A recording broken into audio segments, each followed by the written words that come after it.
اعوذ باللہ من الشیطان الرجیم بسم اللہ الرحمن الرحیم۔ محترم و مکرم احمد رضا صاحب بریلوی، نواب بریلوی جن کو ہم کہتے ہیں، کیونکہ ہم اعلیٰ حضرت ان کے لیے کہہ نہیں سکتے، لیکن عزت سے نام لینا ہمارے اخلاقیات میں ہے، تو ہم محترم نواب بریلوی صاحب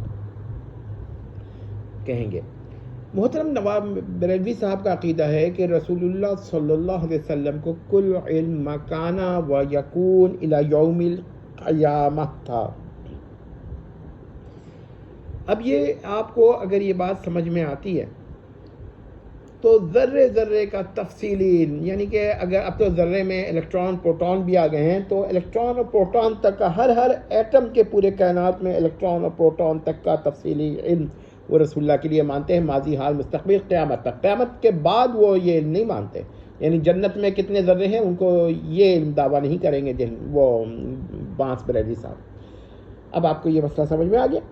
محترم تمام حضرات سے گزارش ہے کہ ذرا غور کریں، اس پر ہم انشاءاللہ کئی ویڈیوز بنائیں گے اور یہ کریں گے کہ ان کے استدلالات کیا ہیں۔ تو دو طرح کے استدلالات ہیں قرآن کی آیات سے۔ ایک وہ آیات جن میں قرآن کا ذکر ہے، اور ہم اسی قسم کی آیات پہ بحث کریں گے فی الحال۔ تو اس میں عام طور پہ پہلی آیا سورہ النحل کی 89 آیت اور دوسری سورہ یوسف کی 111 آیت، یہ دو بڑی فنڈامنٹل استدلالات ان آیات سے کرتے ہیں۔ آیات تو حق ہے، لیکن نواب صاحب بانس بریلوی کا استدلال غلط ہے دونوں آیات سے۔ اور اگر عدم تفرید کی صفت پر بحث کی جائے تو اس پر بھی ہم بحث کر سکتے ہیں، اس پر ہم الگ ویڈیو بنائیں گے۔ تو ان دو آیات سے بحث کرتے ہیں۔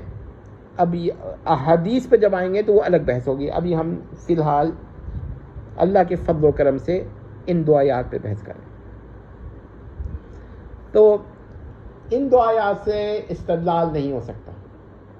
پہلی بات یہ کہ اگر قرآن میں وہ لفظ کل کے عموم میں سے استدلال کرتے ہیں، لفظ کل وہ کہتے ہیں تخصیص ہی نہیں ہو سکتی اس کی، حالانکہ تخصیص ہو سکتی، لیکن ہم فی الحال مان لیتے ہیں کہ تخصیص نہیں ہو سکتی۔ تو پھر کیا ہوگا؟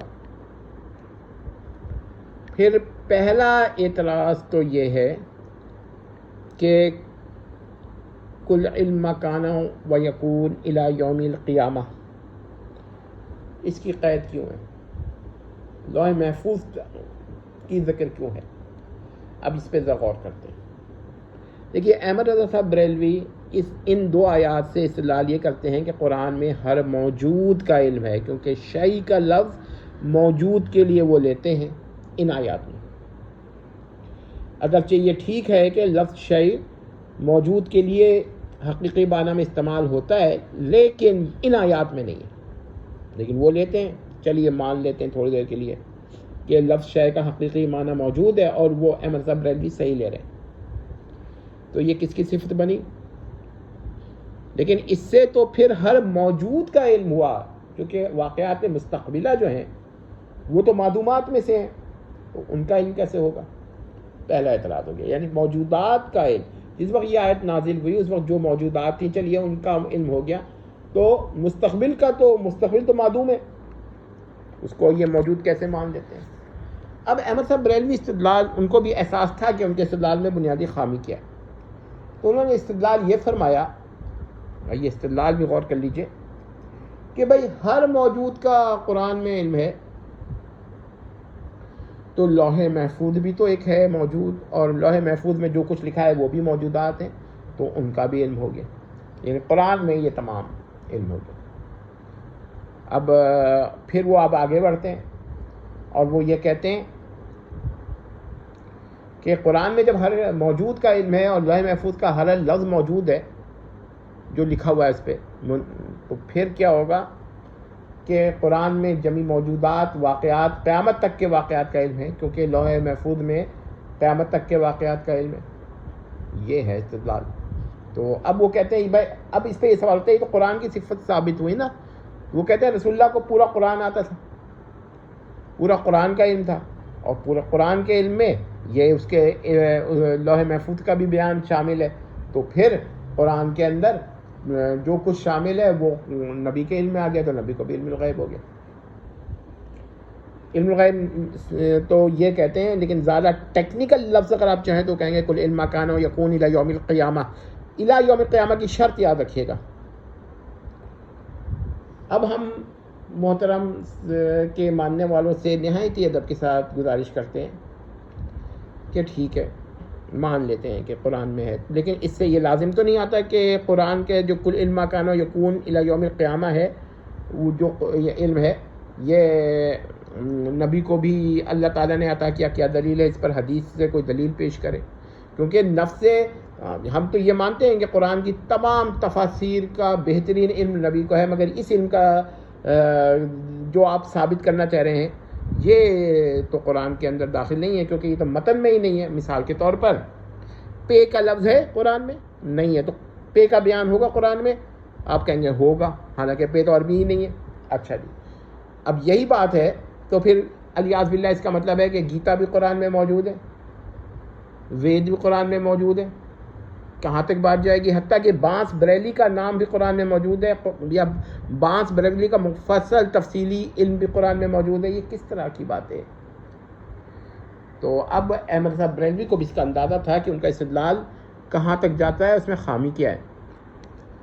تو انہوں نے استدلال فرمایا کہ پورے قرآن میں ہے, کسی آیت میں نہیں ہے.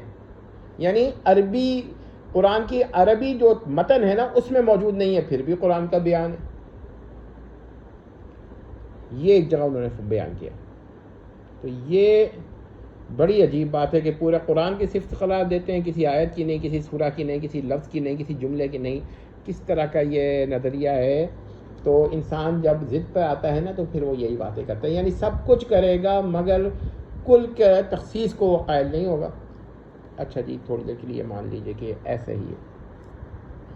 اب میں پوچھتا ہوں کہ سورہ نحل میں تو تبیان کا لفظ ہے اور سورہ یوسف میں تفصیل کا لفظ ہے, مان لیں یہ تو ہے نا, اس کا تو انکار نہیں کر سکتے.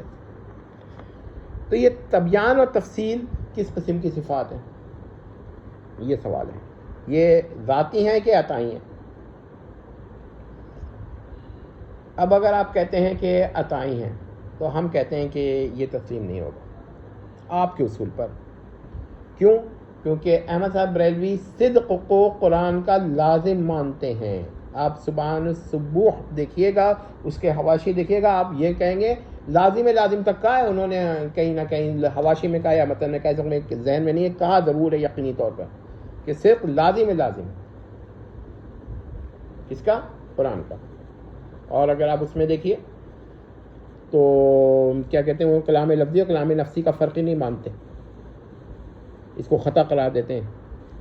تو اب آپ مجھے بتائیے کہ صدق اگر تبیان یا تفصیل میں سے کوئی ایک بھی عطائی ہے نا, تو قاعدہ یہ ہے جس کی ایک صفت عطائی اس کی ہر صفت عطائی, تو قرآن کی ہر صفت عطائی ہو گئی. اور جب ہی صفات قرآن کی عطائی ہو گئی تو پھر صفت صدق بھی عطائی ہو گئی. جبکہ احمد صاحب بریلوی نے صدق کو غیر اختیاری صفت مانی ہے اللہ تعالیٰ کی, اور اس حد تک غیر اختیاری مانی ہے کہ اس کو اختیاری ماننے پر وہ کہتے ہیں کہ نہ صرف قرآن بلکہ متکلم القرآن, یعنی باری تعالیٰ کا بھی حادث و مخلوق ہونا لازم آتا ہے. دیکھیں, پڑھیں سبحان الصبح, یہ جملے مل جائیں گے اس کے اندر. اس وقت میرا سبحان الصبح نہیں ہے, میں میموری سے بات کر رہا ہوں, میں نے بار بار پڑھا ہے سبحان الصبح.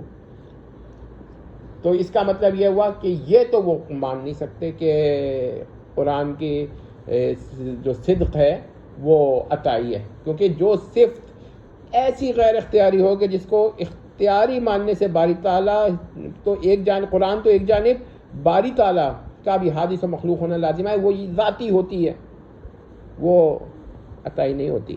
تو کم از کم ایک صفت تو آپ نے مان لی کہ ذاتی ہے. تو جب ایک صفت مان لی ذاتی ہے تو پھر اس کی ایک صفت ذاتی تو اس کی ہر صفت ذاتی, تو پھر تبیان و تفصیل بھی ذاتی ہو گیا. اب اس کا مطلب یہ ہوا کہ تبیان و تفصیل آپ کے نزدیک جمی موجودات سے متعلق ہیں. اب آپ کا استدلال کیا ہے؟ کہ پہلے تو یہ تبیان و تفصیل کا احاطہ کریں گے، پھر جا کر ان کا احاطہ اس سے کریں گے، ان کے توسط سے، ان کے وسیلے سے جو جن سے وہ متعلق ہے، یعنی جمی موجودات سے وہ متعلق ہے۔ لیکن ہم تو کہتے ہیں کہ علم عطائی تو ایک جانب جمی صفات عطائیہ مل جائے نا تو وہ ایک صفت ذاتی کا احاطہ نہیں کر سکتی، تو یہ تو تبیان و تفصیل کا احاطہ ہی نہیں ہوگا تو اس کے توسط سے جمی موجودات کا احاطہ کیسے ہو گیا؟ غور کر لیں۔ اب آپ یہ سوال کر سکتے ہیں کہ بھائی جمی موجودات کا تو احاطہ ہو سکتا ہے، ہم کہیں گے کہ آپ نے جو استدلال کیا ہے وہ تبیان و تفصیل سے کیا ہے۔ سورہ النحل تبیان اور سورہ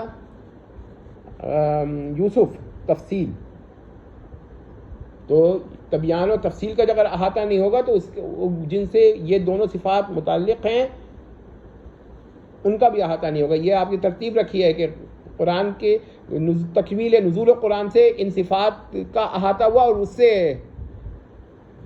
احاطہ ہوا ہے ان اشیاء کا جن سے متعلق ہے، دونوں صفات۔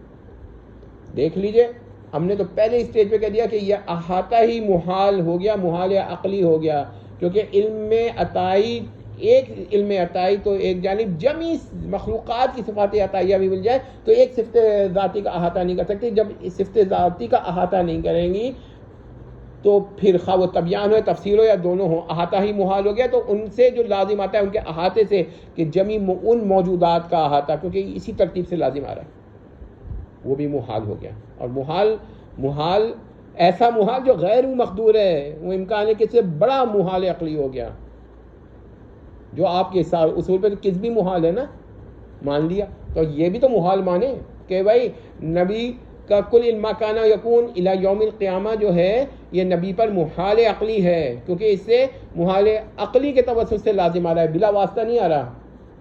یعنی اگر آپ کوئی ایسی دلیل دیتے نا جس میں تبیان و تفصیل کے الفاظ نہ ہوتے پھر کوئی بات ہوتی۔ تو یہ دو آیات مبارکات سے ان دونوں آیتین سے استدلال نہیں ہو سکتا۔ ذرا غور کر لیجیے، انشاءاللہ مزید بحث کریں گے تو یہ بحث جاری رہے گی۔